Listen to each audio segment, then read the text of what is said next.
अस्सलाम वालेकुम। सानिया टाइम्स में खुश आमदीद। उम्मीद करती हूँ आप सब खैर खैरियत से होंगे। मैं बना रही हूँ चिकन पाए।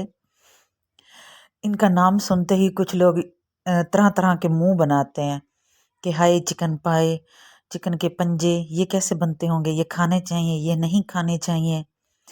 आज मैं आप लोगों को गारंटी के साथ कहती हूँ, आप एक बार इसकी रेसिपी ज़रूर ट्राई करें, ख़ास तौर पे सर्दियों में।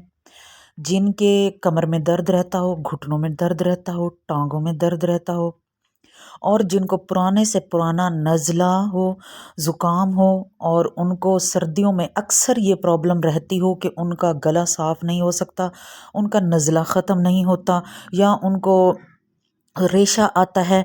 तो मैं आप लोगों को 100% गारंटी के साथ कहती हूँ, आप ये एक बार ज़रूर ट्राई करें। अगर आप लोगों को आराम ना आए तो फिर कहना। इनको सिर्फ आप लोगों ने चिकन वाले से कहना है कि हमें इतने दर्जन ये पंजे चाहिए। इनको आप बाहर वाला जो हमारे घर में जो खाड़ा होता है उसमें डालें और ऊपर से प्रेशर वाला पानी दें। ये सारे साफ़ सुथरे हो जाते हैं, सारी मैल कुचैल गंद हर चीज़ क्लियर हो जाता है। उसके बाद आप लोगों ने इसको सिर्फ हल्की सी हीट देनी है। जब आप इसको हीट देंगे तो जो इसकी ऊपर वाली स्किन है वो फूलने लगती है। जैसे ही वो फूलने लगे, उसे हाथ से पकड़ के उतारेंगे तो वो सारी की सारी उतर जाएगी, जिस तरह मैंने आप लोगों को वीडियो में करके दिखाया है। इसको मैं दरमियान में से कट लगा रही हूँ ताकि ये छोटी छोटी बोटियों में हो जाए। 2 हिस्सों में मैंने इसे डिवाइड किया है। इसकी उंगलियां मैं सारी कट कर देती हूँ, सिर्फ इसकी जो लेग है वो मैं पकाती होती हूँ। कुछ लोगों की मैंने रेसिपीज़ देखी हैं यूट्यूब पे, वो पूरे के पूरे पंजे पकाते हैं, इनके सिर्फ ऊपर से नाखून उतार देते हैं, लेकिन मैं इनकी जो सिर्फ लेग है ना वो पकाती हूँ। इनका जो पंजा है वो मैं कट कर देती हूँ। मेरे अपने घर में मेरे अपने भाई को इतना पुराना ज़ुकाम हो गया था कि मेरी अम्मी जगह जगह से दवाइयाँ ले लेके ना थक गई थी, लेकिन उनका जो ज़ुकाम है ना उसको आराम नहीं आ रहा था। तो मेरे भाई के फ्रेंड थे उर्दू स्पीकिंग, उन्होंने मेरे भाई को एक दिन कहा कि आप चिकन के जो पंजे होते हैं ना उसकी यखनी पियो। भाई ने आके घर में अम्मी को बताया, तो अम्मी ने कहा कि सामने वाली जो हमसाई हैं, हमारी खाला हैं, वो बनाते थे, वो पंजाबी थे और हम सराइकी। तो अम्मी उनके पास गई, उन्हें कहा कि अगर जब आप पंजे पकाएं तो प्लीज़ एक प्याली मेरे बेटे के लिए दीजिएगा। उन्हें किसी ने ना रेकमेंड किया है कि आप पंजों का यखनी पियो, जिससे आपका जो गला है वो साफ़ हो जाएगा और ज़ुकाम ख़त्म हो जाएगा। यकीन करें, उन्होंने जब वो बनाए अम्मी को ला के दिया, अम्मी ने भाई को पिलाया, बस वो एक प्याली यखनी तमाम दवाइयों को पीछे छुड़वा दिया और ज़िंदगी भर के लिए मेरे भाई को सुकून मिल गया, आराम आ गया। ये बहुत फ़ायदेमंद है। आप लोगों से मैं एक बार ये बात कहूँगी, सॉरी, कि बीफ पाए, मटन पाए और चिकन पाए, तीनों पाए आप लोग रखें साथ।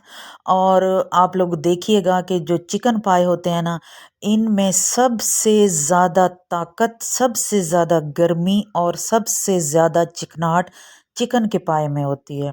बहुत लजीज और बहुत ही मज़े का सालन बनता है। मेरे बच्चे बहुत शौक से खाते हैं। मैंने इसकी जो रेसिपी है वो आप स्क्रीन पे देख रहे हैं। मैंने इसका लहसुन और अदरक पहले ब्राउन कर लिया, फिर टमाटर और प्याज को अच्छे सा पेस्ट बनाया, और वो इसको मैंने 4 से 5 मिनट पेस्ट भून लिया। साबित गरम मसाला, नमक, लाल मिर्च, हल्दी, पिसा हुआ धनिया, सारे मसाला जात ऐड किए, और इसको मैंने तकरीबन 15 से 20 मिनट हाई फ्लेम पे इसको मैंने भून लिया, और 15 मिनट का मैंने इसके ऊपर प्रेशर लगा दिया। बहुत ज़बरदस्त और बहुत ही मज़े का सालन बनकर तैयार हुआ है। मेरे कहने पे एक बार आप लोगों ने इसको लाजमी ट्राई करना है। सर्दियों में तो ख़ास तौर पे इसको लाजमी ट्राई किया करें। यकीन करें, कमर का दर्द हो रहा हो, या घुटनों में दर्द हो रहा हो, या टांगों में दर्द हो रहा हो, जहाँ भी हमें जिस्म में दर्द होता है, जोड़ों का दर्द होता है, तो ये सर्दियों में सारे जो दर्द है ना, सारे दर्द इकट्ठे हो जाते हैं। जिनको इन चीज़ का मसला है, इन दर्दों का मसला है, तो वो इस तरह की चीज़ों को ज़्यादातर इस्तेमाल करें तो ज़्यादा अच्छा रह जाता है और सर्दियाँ सुकून से गुजर जाती हैं। वरना हमारे तो जोड़ ऐसे हैं कि आजकल कल की कहाँ खुराकें अच्छी हैं, सॉरी ज़ुबान मेरी फिसल रही है। आजकल की जो खुराकें हैं वो कहाँ खालिस हैं, वो कोई खालिस ही नहीं है। तो फिर हमें अपनी सेहत का खुद ही ख्याल रखना चाहिए। हमें इस तरह की चीज़ों के बजाय इसके कि हम कराहत करें या उनको देखकर मुंह बनाएं या फिर है ना छी वाली आवाज़ निकालें, तो इन चीज़ों को इग्नोर करें। दवाई समझ के बंदा खा लेता है, दवाई समझ के बना लें, दवाई समझ के खा लें। इसमें कोई कबाहत और कोई कराहत कुछ भी नहीं है। एक बार मेरे कहने पे आप लोगों ने इसको लाजमी ट्राई करना है। मैंने इसमें पानी डाल दिया, ताकि इसकी जो ग्रेवी है वो अच्छे से तैयार हो जाए। पकते दौरान ही इसकी ग्रेवी इतनी गाढ़ी हो जाती है कि मैं आप लोगों को बता नहीं सकती, इसलिए इसमें पानी ज़रा ज़्यादा रखना पड़ता है। 15 मिनट का इसको प्रेशर दें और बहुत अच्छे से गलकर ये सॉफ्ट हो जाते हैं और बहुत मज़े का सालन आप लोग गरम रोटी के साथ खाएं, या इसका जो शोरबा है वो सिर्फ आप लोग चम्मच के साथ भी पी सकते हैं। इंशाल्लाह आप लोगों को बहुत अच्छा इसके रिज़ल्ट मिलेंगे। मेरे कहने पे लाजमी ट्राई कीजिएगा। उम्मीद करती हूँ आप लोगों को मेरी वीडियो, मेरी बातें अच्छी लगी होंगी, तो प्लीज़ मेरे चैनल को सब्सक्राइब कर दें, वीडियो को लाइक कर दें और कमेंट बॉक्स में बता दें कि आप लोगों के घर में भी पंजे बनते हैं या नहीं, या फिर आप लोग मेरी वीडियो देख कर भी छी वाली आवाज़ निकाल रहे हैं और मुंह बना रहे हैं। अगर ऐसा है तो प्लीज़ मुझे कमेंट में आप लोगों ने लाजमी बताना है। अपना और अपने फैमिली मेम्बर्स का ख्याल रखें। अल्लाह हाफिज़।